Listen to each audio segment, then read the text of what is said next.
Hey everyone, welcome back to my channel. So it's been about a month since I have last done a video. I don't know how long it's been since I've done a face video, but I felt the urge to do one, so here we are. If my backdrop looks different, that's because it's really hot today and the coolest room in the house is in our upstairs bathroom. So I'm in our upstairs bathroom sitting on the floor. This is our shower curtain. That's just the way things are today.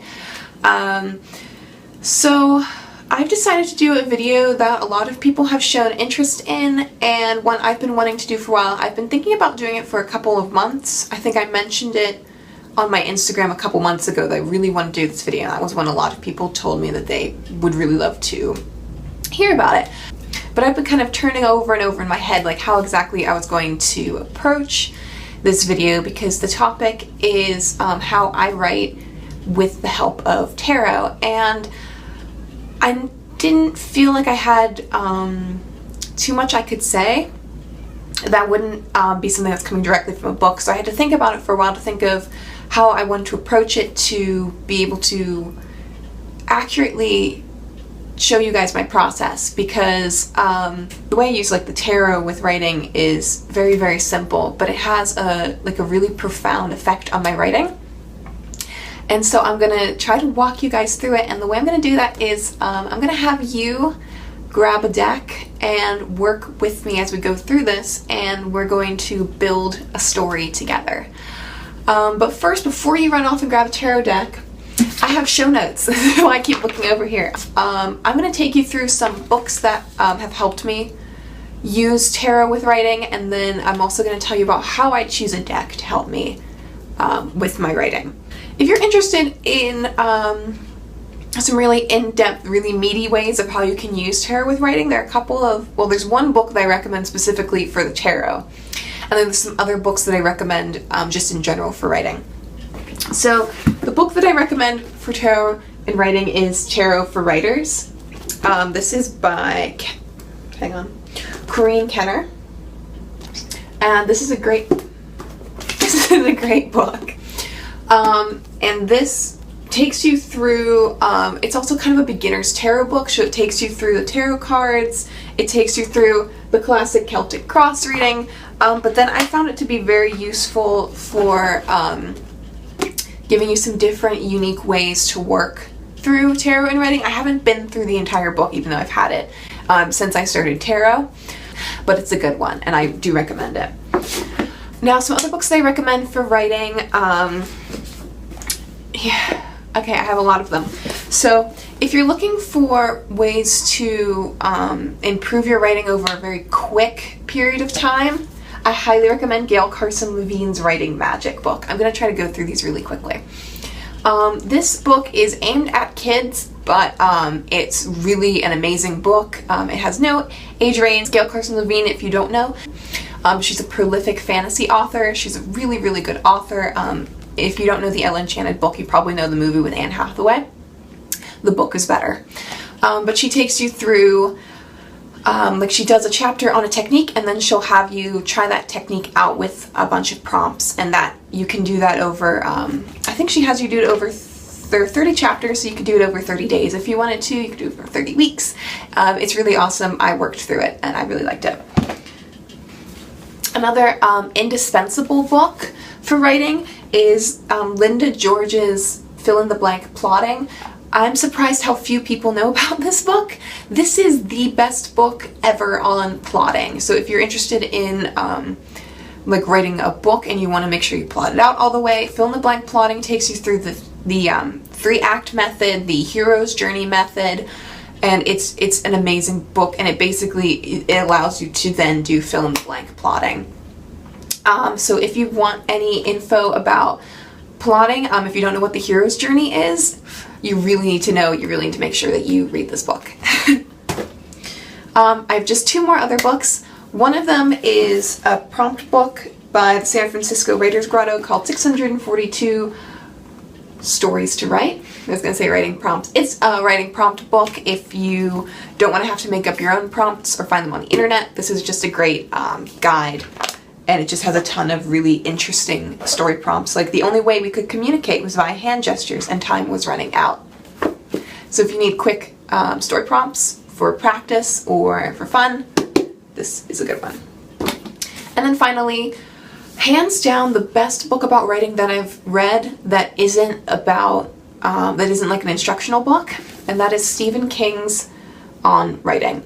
It's part autobiography, part Stephen King's musings on writing, and it's just a really amazing book. I have read several of Stephen King's books, but I have a lot more respect for his writing after reading this book, figuring out like his thought process and the way that he thinks about these things, and it's just incredible. He's of course a very, very amazing author, and this book is no different, and he does actually give you some instructions on writing, but it is a read again. I have bookmarked several, like dog-eared several pages in this. I intend to read it again probably this fall when I get the chance. Okay, so that's my those are my book recommendations. And now let's talk about decks. How do you choose a deck for working with your writing? If you're someone who's already been writing for a long time, chances are you kind of know your style, you know how you like to write, how you like to think about things. And my best recommendation is find a deck that fits you, because a deck that fits you is going to fit your writing style. If you're a new writer, you maybe haven't written a lot before, or you don't really have a voice yet, and don't worry, that comes with time. I still haven't 100% figured out mine, so don't worry. It just you're gonna get there eventually. The best way to do that is to pick a deck that reads really easily for you. If you're already a tarot reader, it's really helpful to just pick a deck that you already know kind of back to front. It's a really easy read. It has one of the things just in general for writing with tarot is you want to have something that's got a ton of symbolism in it, so cards that are really packed. I have two that I personally use. My favorites are my Best Friend, The Stretch Tarot by Joseph Stretch. I've shown this deck in previous videos. It's all over my feed. It's really a fantastic deck, and it's got a lot of redone Rider-Waite-Smith symbolism in it. Because I'm very comfortable with the Rider-Waite-Smith system. That's what I like to use, because when I'm using the tarot to help me write, I don't want to have to go back to the guidebook to figure out what the card's about. I want to be able to look at the card and pick it up visually, even if I'm not necessarily reading the meanings. There's got to be enough symbolism in there that I can look at it and pull stuff out. And then the other deck that I like using is the good old Morgan Greer Tarot. The Morgan Greer is a redrawn version of Pixie Smith's classic Rider-Waite-Smith artwork. And it's a great deck. It's really bright. It's really, I say it's really modern, although it's quite 70s style. It works for me because I read it, I'm able to read it really quickly, and it's one of my go-to decks anyway. So I guess to like sum that part up, what I'm encouraging you to do is, whether you are a new writer or new to tarot, find a deck that has a lot of symbolism in it and one that's not going to be too difficult to read. So you probably want to go for something like a Morgan Greer or like a Rider-Waite-Smith clone, not necessarily a Rider-Waite-Smith deck with the original artwork. You might like a clone or something that's based off of that. If you're a seasoned writer and seasoned tarot reader, I recommend pulling any deck that you really connect with, that really connects to you, and one, of course, again, that has tons of symbolism in it, because one of the main points is that you're going to be able to look at the card and pull out aspects of it. You're not necessarily going to be going by the meanings. Okay, so how do I use tarot to help my writing? Normally, I'm kind of a write when the inspiration strikes kind of writer. So unless I'm working on a project, I typically use tarot to help me get through the like writer's blocks or the character blocks or plot blocks, or, you know, getting through, like, busting down the walls that are blocking my creativity from being able to just, you know, go with the story where it wants to go. So typically, yeah, usually I just use it to help me through writer's block. If I'm not actively working on a project, or if I'm working on a project that doesn't have a concrete deadline.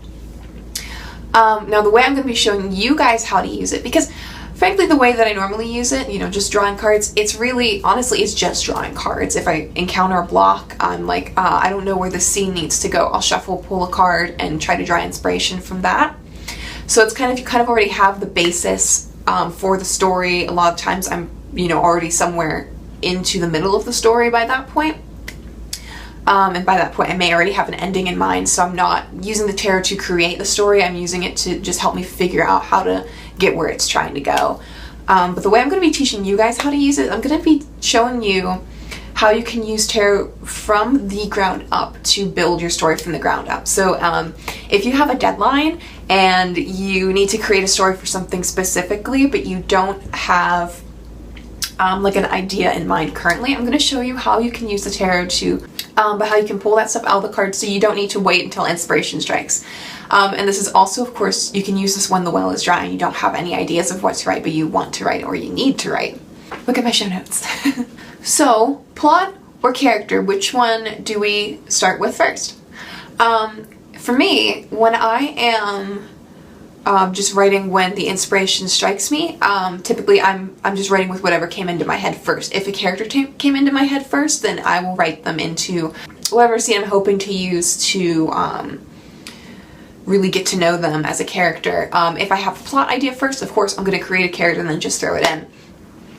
When you're using your tarot for your writing and you're starting from the ground up, it's whatever works best for you. If you feel like you want to tackle character first, I feel like that's always a good idea, because a lot of times the characters and who they are will shape the plot line more than just the plot will drive the plot line.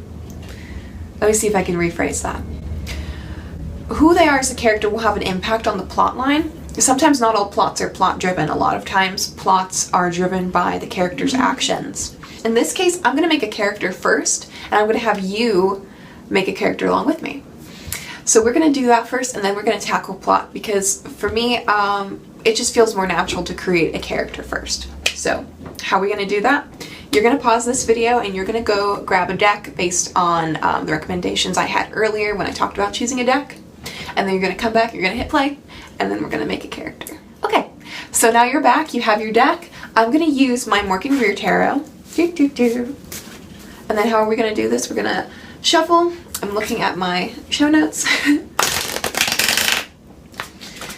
Just going to give our cards a good shuffle, and we're just going to, you know, get in whatever space you need to read your cards. And we're going to think about writing so that we don't have, you know, anything else coming up. We're just going to be looking at this for writing. So turn off, you know, any questions you have in your brain, and we're just focusing on the writing right now. So you can, to make a character, there are lots of spreads available online. There's a book and deck set called Deck of 1,000 Spreads, and I've heard a lot of writers use that to create spreads for their characters or for their books.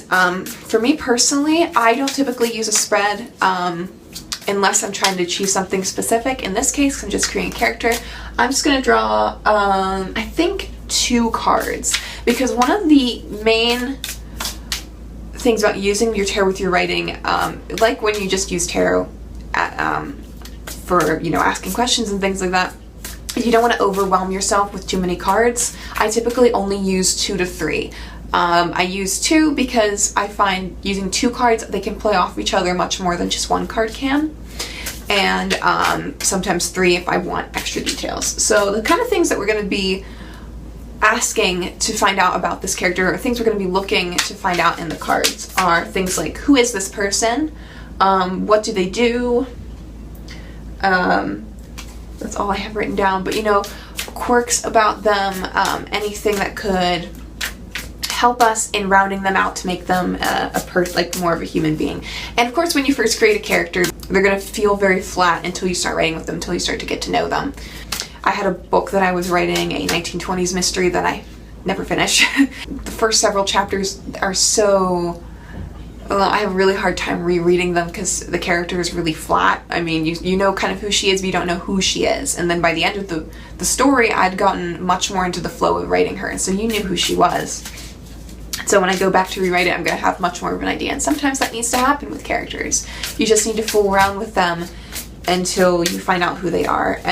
But we're going to use the tarot to find out who this person is. So let's create a character, the main character for our story. Let's draw 2 cards. I always split my deck when I draw. You don't have to. You can do it. You can draw off the top, draw off the bottom, whatever you want to do. Ooh, drawing off the bottom. That's a good idea. Let's do 2 cards from the top, and then let's grab an extra card from the bottom and then set that off to the side. Okay. Now the cards we got here, it doesn't matter what order they are, but the cards we got here are the Page of Cups and the 2 of Cups. Immediately, the Page of Cups, we've got a very sweet young person here. Page of Cups, so someone who's very romantic, someone who has a lot of emotion, someone who's very young too. And then we have here the 2 of Cups, where we have 2 people entering into a partnership of some kind, or in some way having some kind of relationship with each other. And the way I would read these is, because we have the Page of Cups, what I'm going to be pulling out is I'm going to say we have a young woman who, she's probably a teenager, she's very young, she's very daydreamy, and she's a very romantic person by nature. Maybe she has a partner already, or maybe she doesn't, maybe she wants one, but I feel like she spends a lot of time daydreaming. She's very whimsical. And I'm going to say as well, like looking at that fish, I'm going to say she likes fish.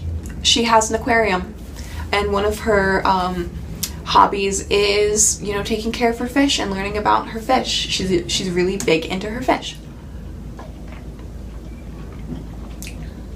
So already we're starting to get a character.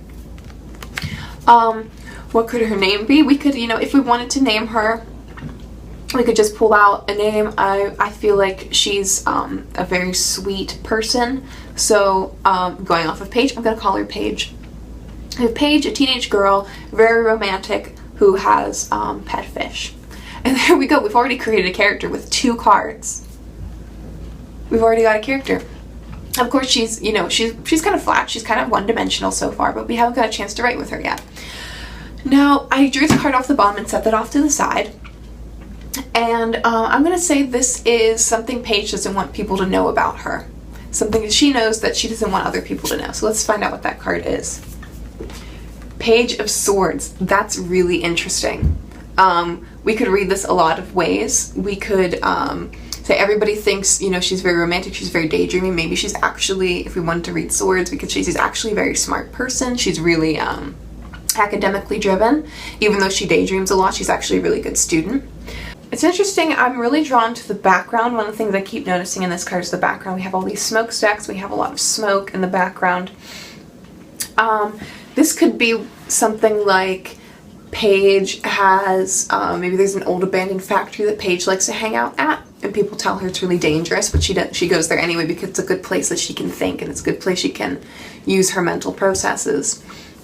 Or we could pull something else out of this card. We could look at the sword and say that Paige really wants to be a fencer. You know, she could, maybe people see her as very girly, but she actually is really into sports. You know, she really wants to fence.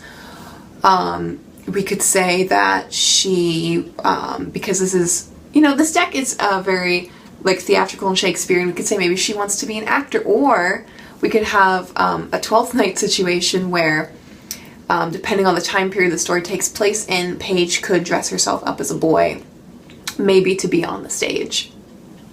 You know, there are a lot of options that we can get from this card. It's something that Paige doesn't want people to know about her. And for this, I'm going to say, because I'm going to say this is a modern story, I'm going to say Paige is actually very academically driven. That's not something either she wants people to know about her, or not something that people do know about her. It can be one or the other. We can decide later whether or not Paige is actively trying to hide the fact that she's very academically driven.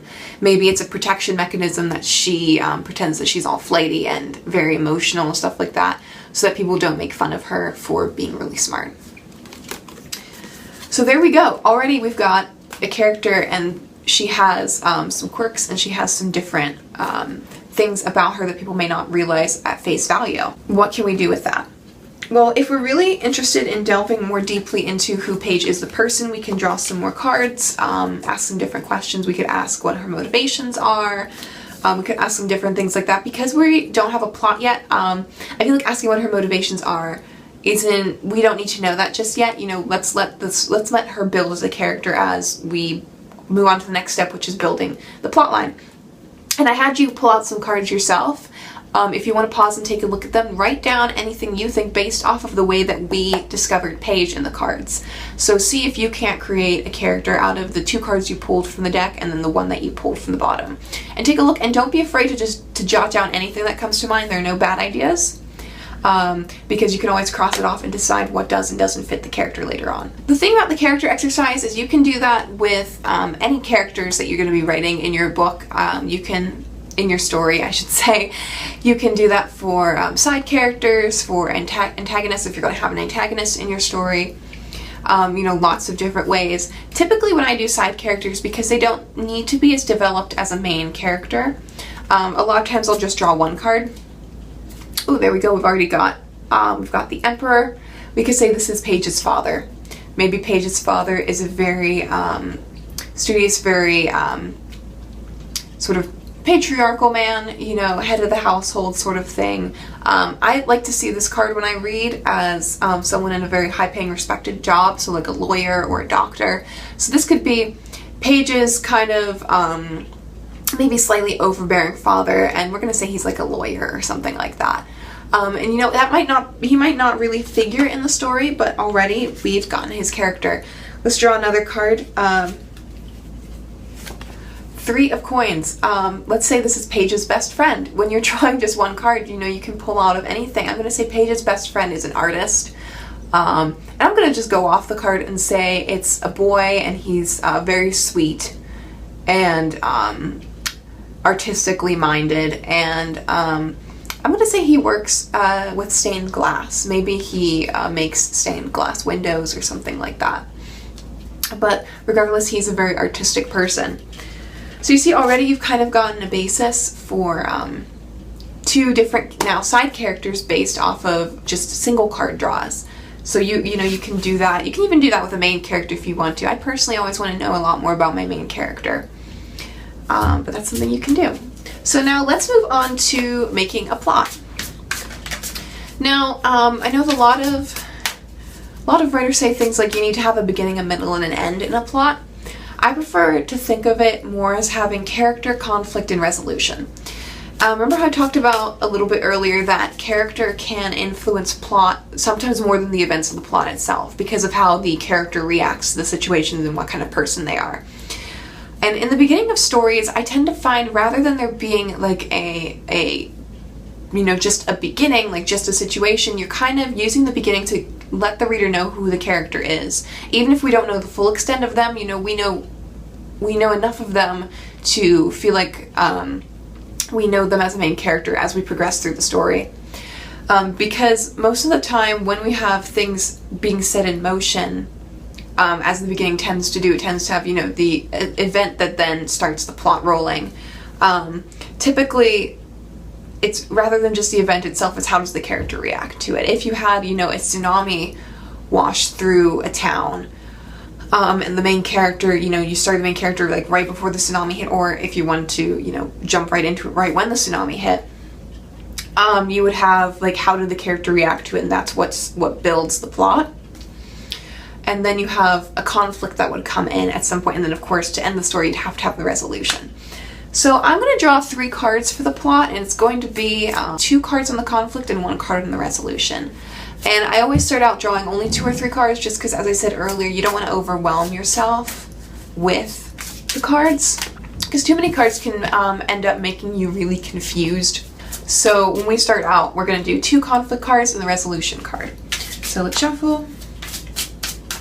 And for me, I'm still thinking about Paige, the young girl who likes fish. She's very romantic and she's actually very academic, but most people don't know that about her. She's a best friend who's an artist and her dad's a lawyer.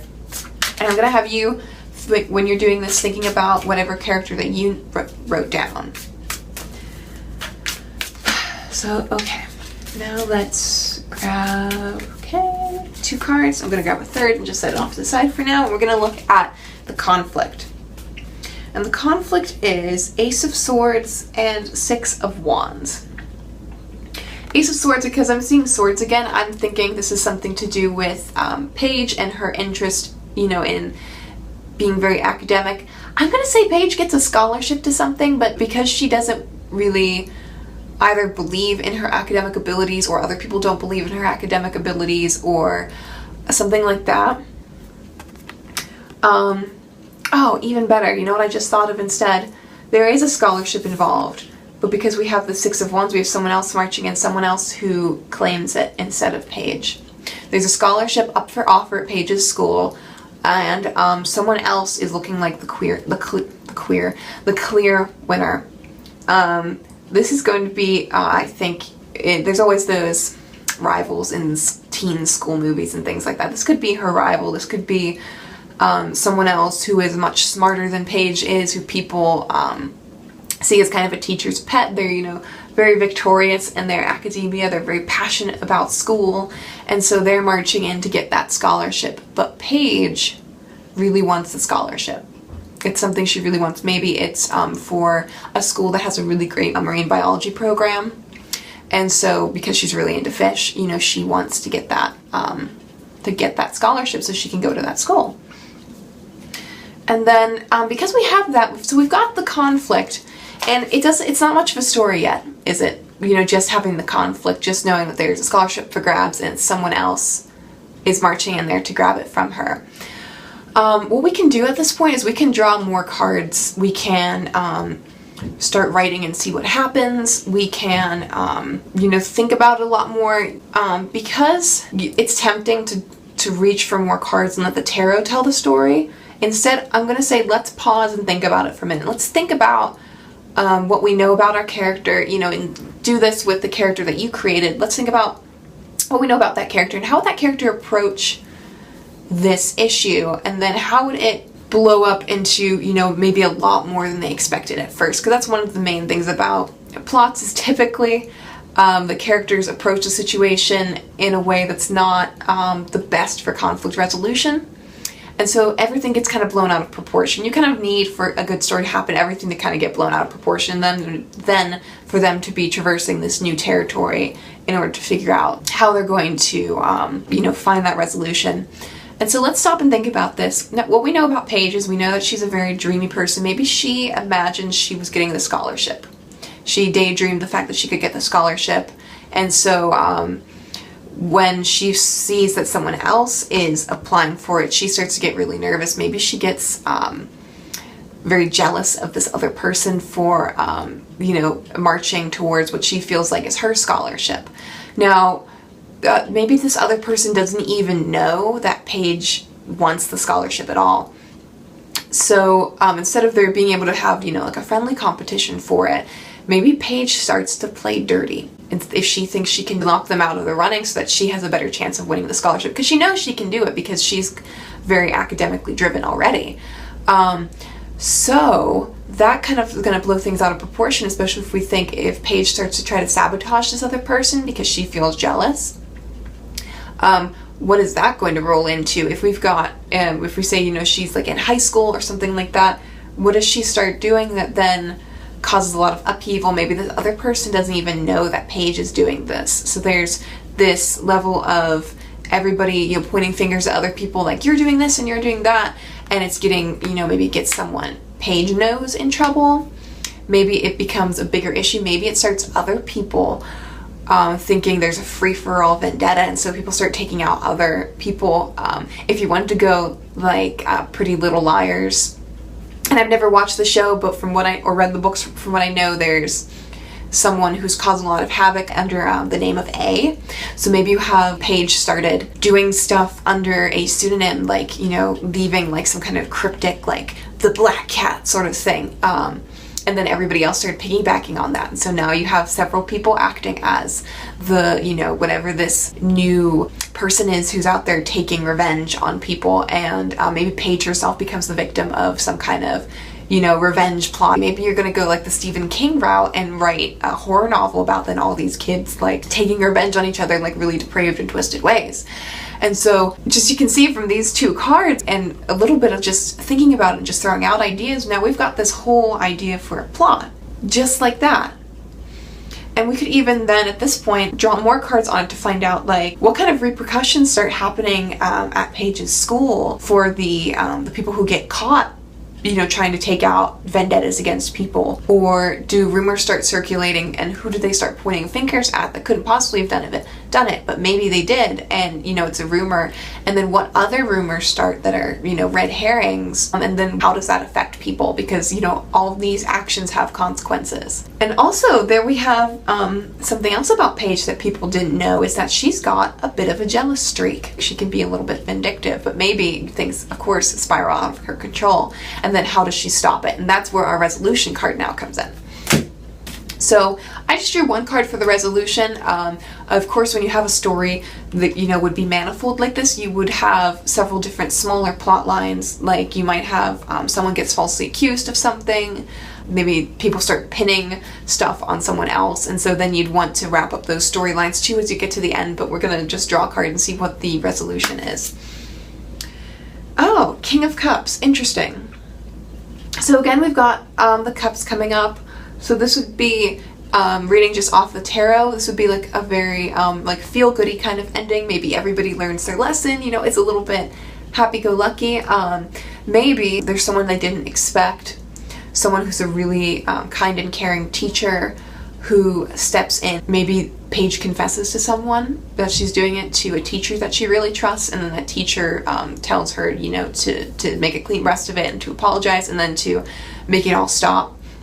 And I'm just imagining now, like in Mean Girls, the movie Mean Girls, when Tina Fey's character says, "Who here has been personally victimized by Regina George?" And they have that whole scene with all the girls in the auditorium, the gymnasium, I don't know. I was homeschooled, guys. In the gymnasium where they all like apologize to each other and say things. They're like, "I'm really sorry for having done this," or, you know, "These are the people who Regina George has victimized, so, you know, you're all in this together." And it's a great scene, you know, it's Tina Fey. But I'm just imagining then something like that happening at the end, where you have a teacher come out and be like, "Come on guys, let's wipe the slate clean, everybody has to admit what they've done, and then we're gonna move on from, you know, this month of horror," or whatever it was. Kind of a feel-goody, like, moralistic, you know, it's always better to tell the truth kind of ending, I'm feeling like, for this story that we have. Should we draw another? Let's draw another card on this as well to get some more. There we go. 5 of Cups. So I'm feeling like they did this because something went really astray. Someone got really hurt. Maybe it's someone Paige knew, and that prompted her to come out and be like, "I'm really sorry guys that I started this," and then, you know, wipe the clean slate of it. And also with the hurt, maybe Paige doesn't get the scholarship because at that point, you know, she doesn't really deserve it. And if we're telling this sort of moralistic story, we wouldn't want her to end up having gotten the scholarship, because then that wouldn't make it really like a very good moral tale of being like, always tell the truth, and, you know, always be a good person, and don't enact revenge, and don't get jealous and stuff like that.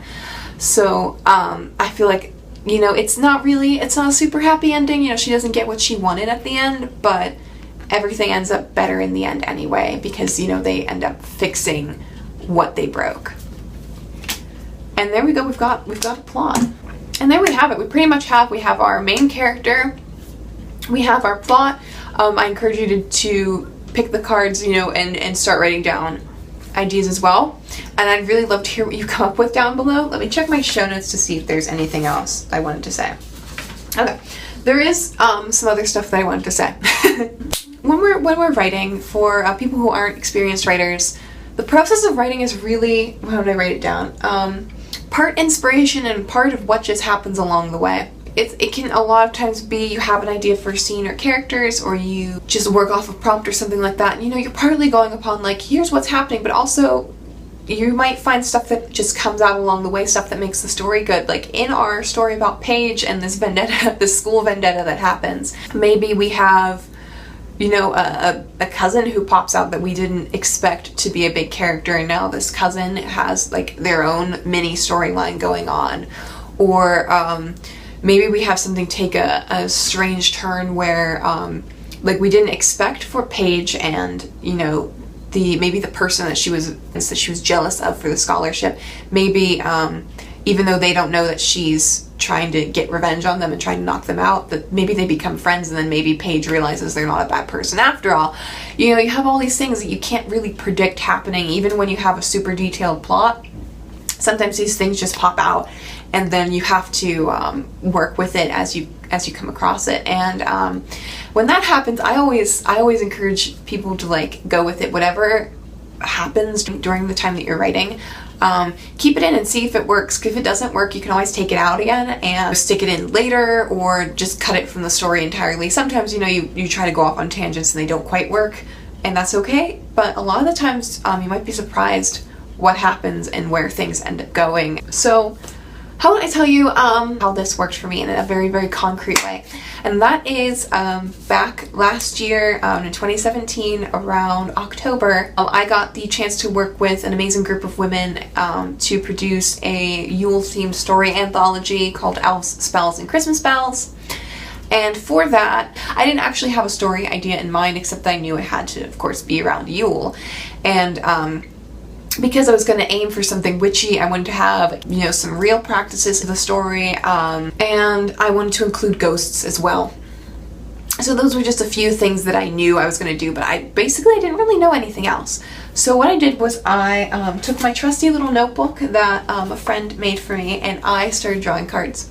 So this is something I didn't do earlier. I drew a card from the majors only, so from just the 22 major arcana of the tarot deck. I drew to ask what kind of story it was. And the reason I did it just from the major arcana is because, for those of you who don't know, the major arcana is like big archetypes. And I wanted to find out like what was going to be the big archetype of this story. And you don't necessarily have to do that, but I felt drawn to do that. And the card that I got was the Lovers. And I was like, okay. So ultimately the story is whatever else it contains, it's going to be a love story. It did end up being a love story. I should have mentioned, by the way, the story that I wrote was called The Witch of Dorset Street. Then I drew some cards to ask about who were these characters. And the first card that I just drew one card for the character. And I drew two cards. I'm trying to read my own handwriting. I drew two cards, and that was the Queen of Wands and the Magician. So here's what I wrote about this character.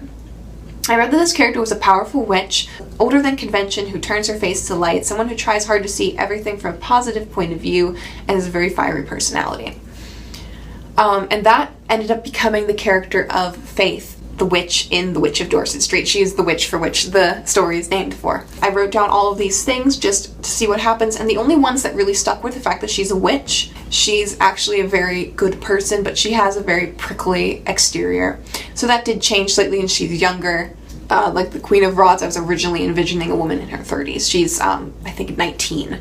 She does try to see things from a point of view, but she's also a very suspicious person, and she does have a very fiery personality, and she's very defensive about her practice of witchcraft as a witch. So not everything ended up sticking, but it started to get the cogs working to figure out who Faith was as a person.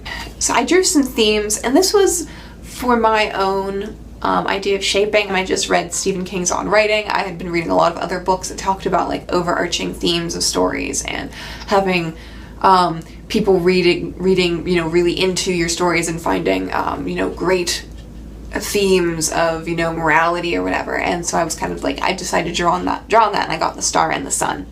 And at this point, I was drawing with all 78 cards, so the fact that I was getting majors and court cards for characters and themes and stuff like that was purely coincidental. It was very cool, though.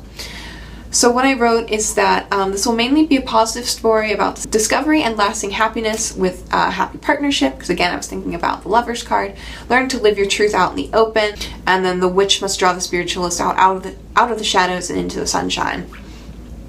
And interestingly, it did stay a very positive story about, you know, finding lasting happiness and finding hope and things like that.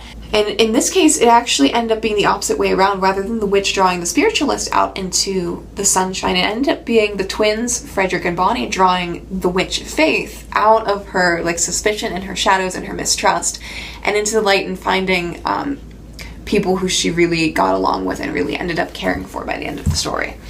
So then I drew a series of cards for characters. I drew Page of Rods, Queen of Cups, Queen of Pentacles, Strength, Nine of Coins, and Death. Page of Rods is the annoying clerk, who's really mean to the spiritualist, doesn't believe him. I'm having a really hard time reading my own handwriting. Page of Rods, I also saw them as having like a switch or a cane or something that they would like hit people with. That never ended up making it into the story, because it simply didn't fit to have a third person in the shop. Then I drew the Queen of Cups. the spiritualist landlady, kind lady who specifically rents to single women. Again, that also didn't end up appearing into the story because I didn't end up needing that dynamic of the main character looking for a place to stay. The Queen of Coins, the aunt, a chilly woman who controls the spiritualist access to her paycheck because she controls the funds running the business. That did make it in. That was the character of Frederick and Bonnie's aunt. Who was a very penny pinching woman who at some point withholds their paychecks from them so that they can't save up money, so they can't get away from her. And then Strength and the Knight of Coins, the two daughters of the aunt. One is fair and cruel in a blasé way, and one is darker and shallow. And those did make it in, as well as the characters of Frederick and Bonnie's cousins, who were Caroline, the younger one, and Helena, the older one. I did end up pulling that, the fair and the dark, into it. Caroline being like very Alice in Wonderland. She has very long blonde hair. She always dresses in white, and she's, you know, seen as like very innocent and beautiful, and she's like really cruel. And then you have the older one, Helena, who was a lot more shallow, where she's kind of her little sister's lackey. Already you've got an interesting dynamic, and those did actually end up being pulled in. And then finally, I had the card Death, which I said was the ghost card called up from the spiritualist. And when I first wrote the story, I actually didn't have them interacting specifically with any specific ghost. They kind of had roundabout interactions, but never direct interaction. And then by the end, I realized they needed to actually interact with the ghost. And so they did. And that was all that I wrote down. I did draw a lot more cards as I went along with it.